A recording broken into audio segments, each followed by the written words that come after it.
Mike Ferrarese. My nickname in high school was Big Mike.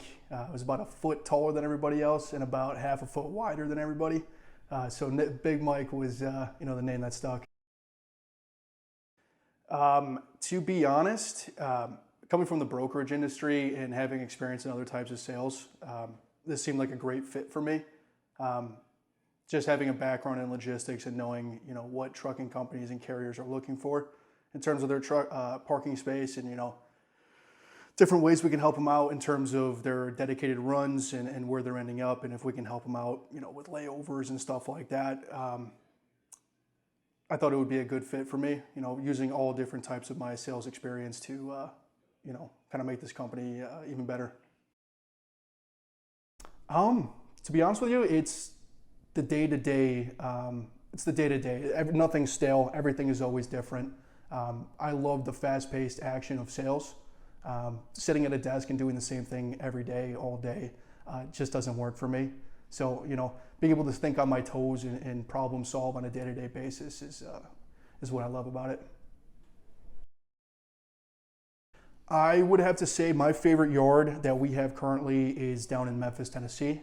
It would be our Pleasant Run Road. The location itself used to be an old pilot, and since then we have fully renovated it, fully concrete, state-of-the-art security when it comes to fencing with barbed wire, electric, surveillance on site that is recorded and monitored, front gate access with, pass codes, that sort of thing, LED lighting, the list goes on and on. We really do have, whatever a tenant might need in terms of truck space or bobtail space, at that location, we could do it all.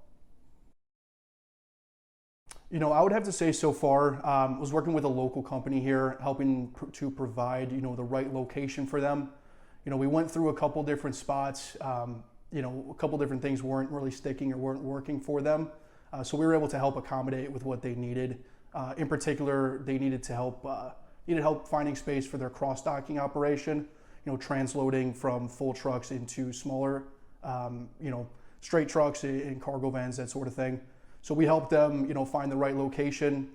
We helped accommodate them needing to, bolt ramps into the ground and putting generators on site and using power and stuff like that.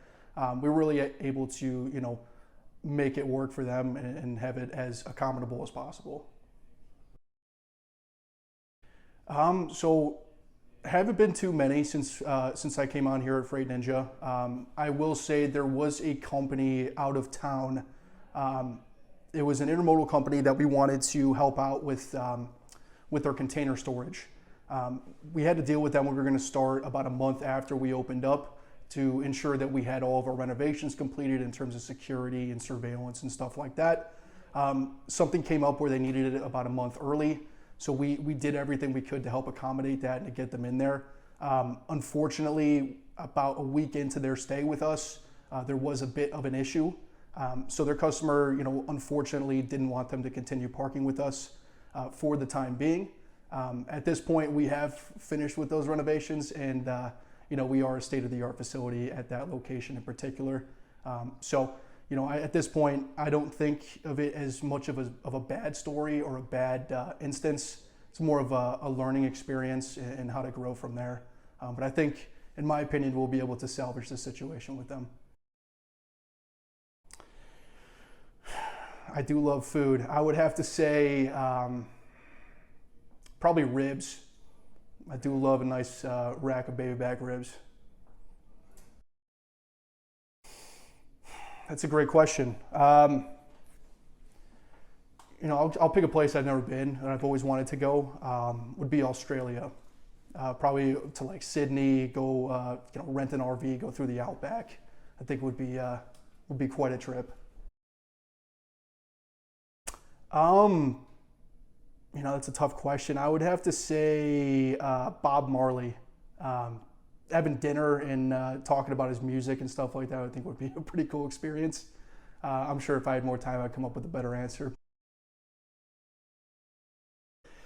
It's a tough one for me because I did grow up in Northbrook in a northern suburb, so majority of the people up there obviously are Cubs fans, but I did have family that grew up on the south side of the city as well that we see quite often.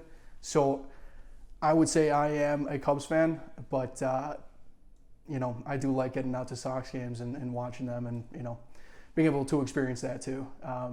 I would say Cubs, but I don't root against the Sox.